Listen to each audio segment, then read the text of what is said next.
Hi, everyone. I'm David Williams, president of Health Business Group and host of the Health Biz Podcast, a weekly show where I usually interview healthcare leaders about their lives and careers. This week, I'm going to switch things up a little bit with a solo episode about some healthcare doings over the recent week or so. I'll give my perspective on four topics. Number one, the ban or not on menthol cigarettes. Second, how the Federal Trade Commission is trying to improve competition in healthcare. Third, my concern about mental health of Jewish college students. And finally, the ban or not of TikTok.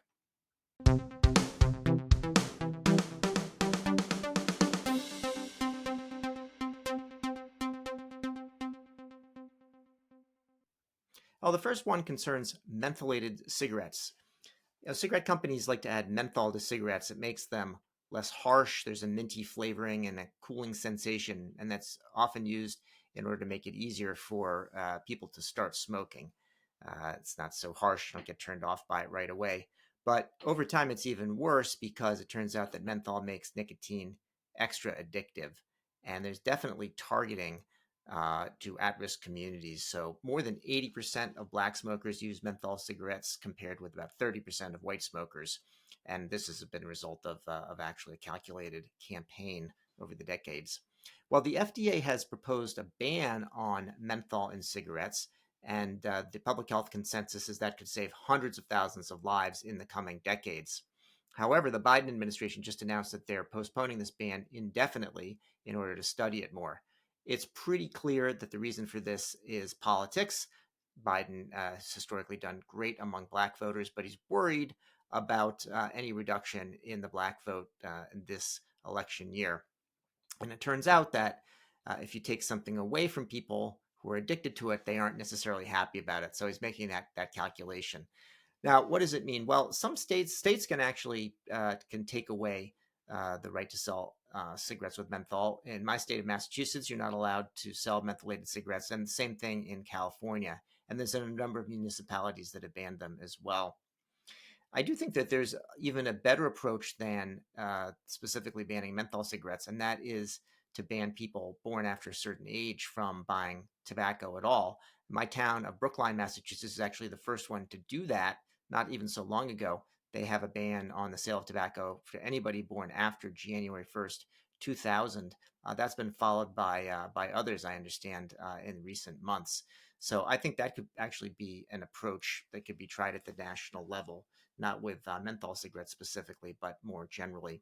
I do think that if Biden wins, you're going to see this menthol cigarette ban go back into effect.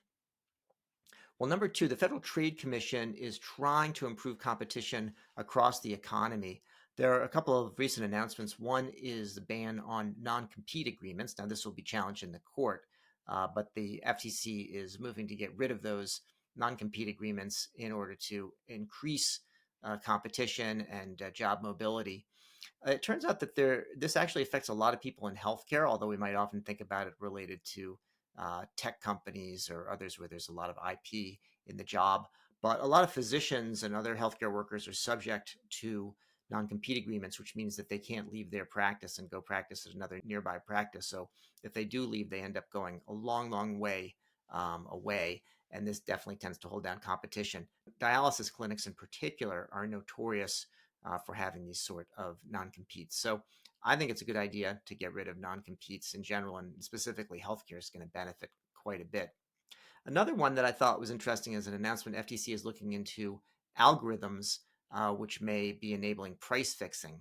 There are a lot of local monopolies in healthcare on the provider side in particular. Of course, it's illegal to meet in order to fix prices, but companies, organizations have always found other ways to do it.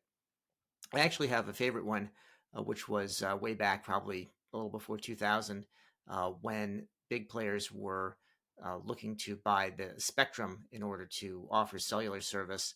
They had simultaneous open bidding. They were just bidding on an area code by area code basis. And the bidders actually sent messages to one another by having some, like the area code at the end. So they'd be bidding, $100 million, 100 million, $213. So it showed that they wanted the 213 area code. And there was a study that showed that those that did this, it actually affected a lot of the different components of the spectrum. They ended up paying a lot less and getting about 40% of the market. So not the exact same thing that's happening now, but what we're seeing is the FTC is concerned that if companies are using the same algorithm in order to set prices, they're going to end up with identical prices because they're using the same inputs and the same approach. Now, of course, healthcare is complicated by third-party reimbursement, so this isn't going to be this is going to have a limited impact on what people actually pay. But I do think it's interesting that they specifically cited algorithms as it relates to healthcare prices. So that's number two. Number three, my concern about the mental health impact on Jewish students at colleges in particular, based on some of the protests and encampments that are going on related to the current war in the Middle East. I think in particular, Israel is being wrongly accused of genocide in Gaza. That's a territory that it unilaterally withdrew from in 2005. It's only there now because of Hamas's October 7th invasion and hostage taking. But Israel itself is actually facing enemies that have openly expressed their genocidal intent, including Hamas and Iran, and they are gaining strength from the support they're getting from U.S. students and others who should know better, and maybe they do know better. I think from a messaging standpoint, Hamas's use of healthcare facilities and human shields has worked even beyond their imagination, and that as Jews and Zionists were getting a foretaste of what it would mean if Israel were to fall. The U.S. leadership has been good on this. I think Israelis would be wise to oust Netanyahu and restore a government that was similar to the prior one, which focused on a broad religious, ethnic, and political spectrum that reflects the country overall. And it's certainly possible to be concerned about the humanitarian situation in Gaza while also supporting Israel's duty to defend itself. So I'm concerned about the impact this is having on Jewish college students at the moment, on their mental health in particular. My fourth item is the TikTok ban, or not. It seems as though TikTok is going to be up for a forced sale within 12 months or so. That was part of the recently passed foreign aid package, and it really could happen. If it does happen, that could have an impact on public health. Positive impacts it could have on public health is really, it's all based on reducing the Chinese government's ability to manipulate our society. There's a lot of misinformation on health within TikTok. There's a lot of anxiety and depression that especially our younger folks are experiencing from their time on social media, except listening to podcasts, of course, which is healthy. There's harmful behaviors that are promoted. And then just in general, concerns about what the Chinese are doing or might do in terms of government control. There is actually precedent for something like this. Grindr, which is an LGBTQ dating app, was actually purchased in 2018 by a Chinese company. And then in 2020, there was a forced sale because the U.S. government was concerned about U.S. government employees and military members who are on Grindr, whose information might be available to Chinese government, which might blackmail them or do something else with that information that would be problematic. It also may be that going after a Chinese company is easier than going after Facebook/Meta, but perhaps that's going to come next.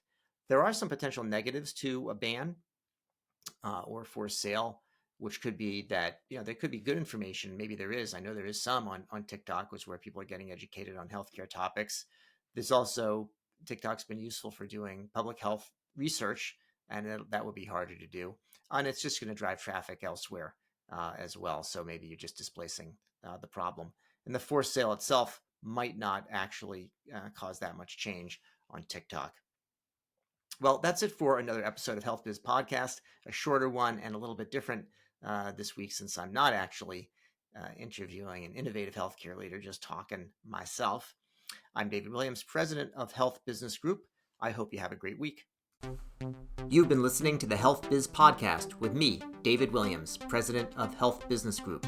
I conduct in-depth interviews with leaders in healthcare business and policy. If you like what you hear, go ahead and subscribe on your favorite service. While you're at it, go ahead and subscribe on your second and third favorite services as well. There's more good stuff to come, and you won't want to miss an episode. If your organization is seeking strategy consulting services in healthcare, check out our website, healthbusinessgroup.com.